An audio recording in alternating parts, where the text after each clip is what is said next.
ಈಗ ನಾವು ವಿಕಾಸಾತ್ಮಕ ಕಾರ್ಯಗಳ 3 ಮೂಲಗಳನ್ನ ನೋಡ್ಬೇಕಾಗ್ತದೆ. ನಾನು ಆಗ್ಲೇ ಹೇಳಿದ್ ಇಂಪಾರ್ಟೆಂಟ್ ಅಂತ. ಈ 3 ಮೂಲಗಳನ್ನ ನೆನ್ಪಿಟ್ಕೊಳ್ಳಿ. 1 ಜೈವಿಕ ಪರಿಪಕ್ವತೆ, 2 ಸಾಮಾಜಿಕ ಒತ್ತಡ ಅಥವಾ ನಿರೀಕ್ಷೆ, 3 ವೈಯಕ್ತಿಕ ಮೌಲ್ಯಗಳು. ಇದು ಇಂಪಾರ್ಟೆಂಟ್ ನಿಮ್ಗೆ. ಏನು ಜೈವಿಕ ಪರಿಪಕ್ವತೆ ಅಂದ್ರೆ? ವ್ಯಕ್ತಿಯ ಶಾರೀರಿಕ ಬೆಳವಣಿಗೆ ಮತ್ತು ಆಂತರಿಕ ಅಂಗಾಂಗಗಳ ಪರಿಪಕ್ವತೆಯಿಂದ ತಾನಾಗಿಯೇ ಉಂಟಾಗುವ ಕಾರ್ಯಗಳು. ಅಂದ್ರೆ ಇಲ್ಲಿ ಅನುವಂಶೀಯತೆ ಕೆಲಸ ಮಾಡ್ತದೆ.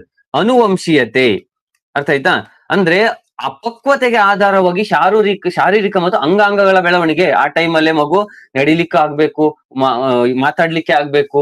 ಅರ್ಥ ಆಯ್ತಾ? ಬುದ್ಧಿ ಆ ಮಟ್ಟದಲ್ಲಿ ಹೆಚ್ಚಳ ಆಗ್ತಾ ಹೋಗ್ಬೇಕು. ನೋಡಿ, ಉದಾಹರಣೆ ನೋಡಿ, ಕಾಲುಗಳ ಬಲವರ್ಧನೆಯಿಂದ ನಡೆಯುವುದನ್ನು ಕಲಿಯುವುದು, ಮಲಮೂತ್ರ ವಿಸರ್ಜನೆಯ ನಿಯಂತ್ರಣವನ್ನು ಕಲಿಯುವುದು. ದೊಡ್ಡವರಾದ್ಮೇಲೂ ಕೂಡ ಮಲಮೂತ್ರ ವಿಸರ್ಜನೆ ಮಾಡ್ಲಿಲ್ಲ ಅಂತಂದ್ರೆ ಏನಾಗ್ತದೆ? ಅವನ್ ಏಜ್ ಏನು, ಮಗು ಅದೇನೋ ಇದ್ ಮಾಡ್ಬೋದು. ದೊಡ್ಡವನಾದ್ಮೇಲೂ ಗಲೀಜ್ ಮಾಡ್ಕೊತಿದ್ದಾನೆ ಅಂತಂದ್ರೆ ಏನಾಗ್ತದೆ ಅವನ ಅವಸ್ಥೆ? ಪ್ರೌಢಾವಸ್ಥೆಯಲ್ಲಿ ಲೈಂಗಿಕ ಪಕ್ವತೆ ಹೊಂದುವುದು. ಅಂದ್ರೆ ಜೈವಿಕವಾಗಿ ಏನೆಲ್ಲ ಆಗ್ಬೇಕು? ಹಾರ್ಮೋನ್ ಬದಲಾವಣೆಗಳು, ಮೀಸೆ ಮೂಡುವುದು.